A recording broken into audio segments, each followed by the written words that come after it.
Quel rôle joue véritablement le Qatar à Gaza? Selon des documents saisis pendant la guerre et révélés hier soir par la chaîne israélienne 12, la coopération entre le Qatar et le Hamas serait très profonde et Doha serait même un pilier central de ce qui est appelé l'axe du mal. Cette collaboration étroite aurait commencé il y a déjà plusieurs années.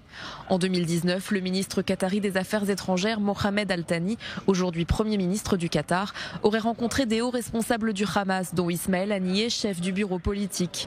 Lors de cette même rencontre, Haniyeh a déclaré que la subvention qatari était l'artère principale du Hamas. Des contacts auraient aussi été noués en mai 2021 après l'opération Gardien du Mur. Ismaël Haniyeh a informé le chef du Hamas, Yahya Sinwar, de sa rencontre avec l'émir du Qatar.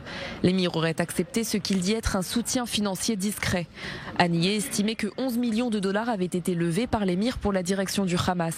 Le chef du bureau politique du Hamas aurait insisté pour que personne au monde ne soit au courant de ce soutien. Les documents révèlent également des rencontres entre responsables du renseignement qatari et représentants du Hamas pour discuter de formations militaires spécialisées sur des bases au Qatar et en Turquie. Outre les valises d'argent, le Qatar a aussi apporté un soutien secret à l'armement du Hamas, aussi bien à Gaza qu'au Liban. Selon les documents saisis à Gaza, le Hamas avait intérêt à exclure l'Égypte de la bande de Gaza au profit du Qatar. En effet, les documents montrent que le Hamas était convaincu que sans le Qatar, il ne survivrait pas, le Qatar étant présenté comme plus loyal que l'Égypte. L'organisation terroriste gazaoui dépendrait de l'argent de Doha, aussi bien pour la planification de l'attaque du 7 octobre jusqu'à son exécution, en passant par le maintien de la guerre contre Israël.